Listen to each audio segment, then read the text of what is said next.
در این صحنه جاوید بشارت با فایتر آمریکایی دست نداد. هوک چپ و راست از طرف بلک شیر، جب خیلی خوب به صورت بشارت، یک جب دیگر و یک تک داون فوق العاده عالی در بک کنترل بشارت. سابمیشن آرم ترانگل بسته شد مثل مار آناکوندا به فرید بشارت چسبیده. همچنان ترانگل این بار از طرف بلک شیر، فشار بی امان به گردن فرید بشارت. سلام و درود دوستان عزیز، با مسابقه فرید بشارت در مقابل حریف آمریکایی در خدمت شما عزیزان قرار داریم. در ابتدا فرید بشارت میایی که وارد قفس شود، در کنار او برادرش جاوید هم حضور داره. فرید وارد قفس شد و این هم فایتر قدرتمند آمریکایی دامون بلکشیر با قد خیلی بلند و تجربه خیلی خوب وارد قفس شد. معلومات هر دو فایتر را میبینید. فرید بشارت با ریکارد 9 پیروزی بدون شکست در مقابل دامون بلکشیر با ریکارد 12 برد و 4 شکست. بریم سراغ راند اول این مسابقه. راند اول آغاز شد.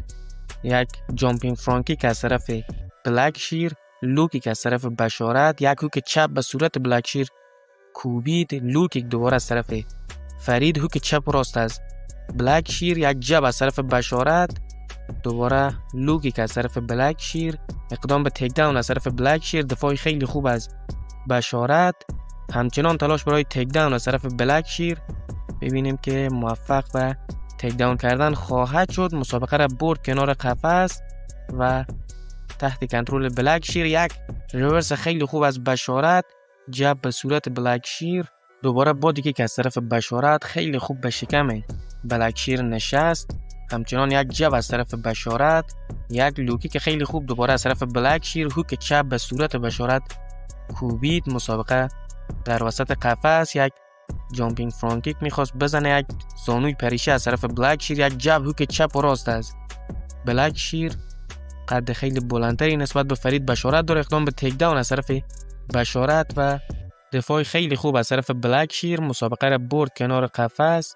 ببینیم که همچنان تلاش برای تک داون و یک تک داون از طرف فرید بشارت در هاف گارد بلکشیر قرار گرفت. پانچ های از طرف بلکشیر زده شد. تلاش را که در یک موقع بهتر بیاید. ببینید تلاش های بلکشیر برای ریورس کردن بشارت، همچنان پای فرید بشارت را گرفته. ببینیم که این بار در ساید کنترل بلکشیر قرار گرفت. ببینیم که تلاش های بلکشیر برای بلند شدن از زیر دستان فرید بشارت پای فرید را گرفته. دوباره هر دو فایتر بلند شدن. بادی کیک از طرف بلکشیر، دوباره لو کیک، همچنان یک لو کیک، های کیک از طرف بشارت، جب خیلی خوب هوک چپ از طرف بلکشیر، دوباره سپینینگ بک فیست از بشارت خیلی خوب به گارد بلکشیر برخورد کرد. دوباره یک جامپینگ فرانکیک از طرف بلکشیر و پایان راند اول. راند اول خیلی نزدیک بود. بریم برای راند دوم ببینیم که راند دوم چگونه خواهد بود. این هم از آغاز راند دوم همچنان فشار از طرف بشارت، بادی پانچ به شکم بلکشیر کوبید، دوباره لوکیک از بلکشیر، یک لوکیک دیگر، لوکیک از بشارت، دوباره لوکیک از طرف بلکشیر، بادی پانچ و جب از طرف بشارت، همچنان ضربات مدل کیک از طرف بشارت. میبینیم که جب خیلی خوب، یک جب از طرف بلکشیر، اقدام به تک داون، کمر بشارت را گرفته و یک تک داون فوق العاده عالی در بک کنترل بشارت. دوباره خیلی سریع بشارت بلند شد و مسابقه رفت کنار قفس. همچنان تلاش برای تک داون که موفقیت آمیز نبود. های کیک از طرف بشارت، هوک چپ از بشارت و در جواب فرانت کیک دوباره از بشارت، لو کیک، همچنان یک زانو به شکم بلکشیر، های کیک از بشارت، چپ و راست از طرف بلکشیر که برخورد نکرد، همچنان فشار از طرف بلکشیر، بکی که خیلی خوب از بشارت، یک زانوی پریشی و دوباره کمر فرید بشارت را گرفت و مسابقه را برد کنار قفس. میبینیم که دوباره این بار تک داون از طرف بلکشیر در بک کنترل بشارت. خیلی یک جای خطرناک هست. حالا تلاش برای سابمیشن آرم ترانگل از طرف بلکشیر. سابمیشن تا حدودی بسته شد، فشار خیلی زیاد از بلکشیر. ببینیم که مثل مار آناکوندا به فرید بشارت چسبیده. این بار در بک کنترل بشارت قرار گرفت و از او حالت نجات پیدا کرد و سابمیشن تکمیل نشد. همرفستای خیلی خوب از بلک شیر دوباره بشارت از او حالت رها شد و بلند شد. هر دو فایتر بلند شدن. همچنان مسابقه در وسط قفس و این بار تیک داون از طرف فرید بشارت خیلی خوب بلک شیر را برای زمین برد. همچنان در ساید کنترل بلک شیر و دوباره در هاف گارد یک اورنج از بشارت، یک اورنج دیگر به صورت بلک شیر، یک پانچ از بشارت.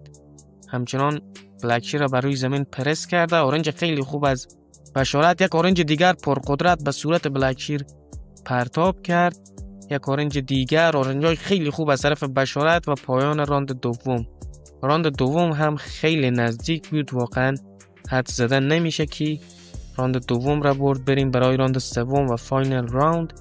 البته راند دوم فرید بشارت کمی ضربات بهتری زدین. هم از آغاز راند سوم یک آپرکات از طرف بلک شیر، هوکای چپ و راست از بلک شیر و همچنان چپ و راست از بشارت، یک جب به صورت بلک شیر، هوک چپ از بلک شیر، دوباره چپ و راست از بلک شیر که برخورد نکرد، هوک چپ از طرف بشارت و یک زانو از بلک شیر که اگر برخورد میکرد خطری میشد. جب خیلی خوب از بلک شیر، هوک چپ و راست دوباره از بلک شیر و اقدام به تیک داون از طرف بشارت.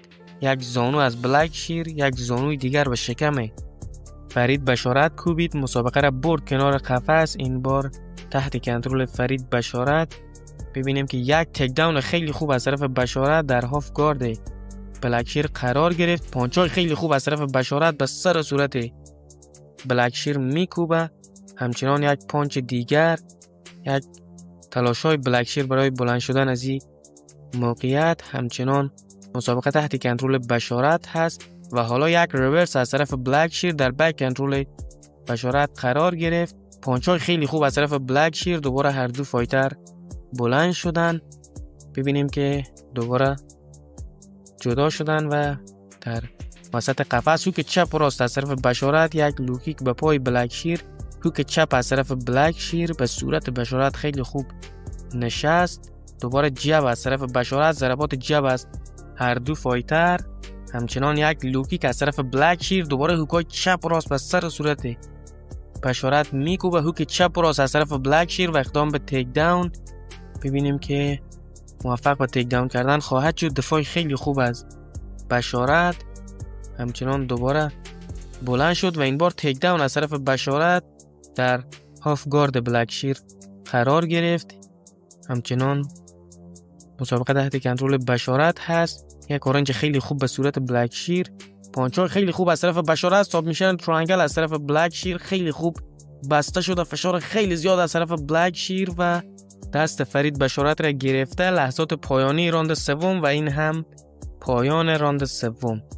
واقعا چند جا برای فرید بشارت خیلی خطری بود و از ساب میشن های مختلف نجات پیدا کرد و بعد از 3 راند مبارزه با رای متحد داوران فرید بشارت این مسابقه را پیروز شد. واقعا مسابقه فوق العاده سختی بود اما پیروزی را به هر صورت کسب کرد و در این صحنه جاوید بشارت با دامون بلک شیر فایتر آمریکایی دست نداد. نمیدونم به چه دلیل، شاید کلا خاصیت جاوید بشارت همین هست که با حریف‌هایش یا طرف مقابل دست نمیده و در چند جای دیگر هم ما مشاهده کردیم.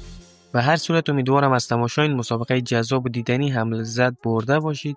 مسابقات بیشتر از جاوید بشارت، فرید بشارت، نصرت حق‌پرست و همه فایترهای افغانستان در همین کانال هست. اگر خواستید حتما رفته و تماشا کنید. لطفا نظریات خودتان را درباره این مسابقه هم در بخش کامنت با ما شریک سازید و جهت حمایت از ما ویدیو را لایک کرده و کانال را سابسکرایب کنید. تا ویدیوهای بعدی و مسابقات بعدی، خدا نگهدار.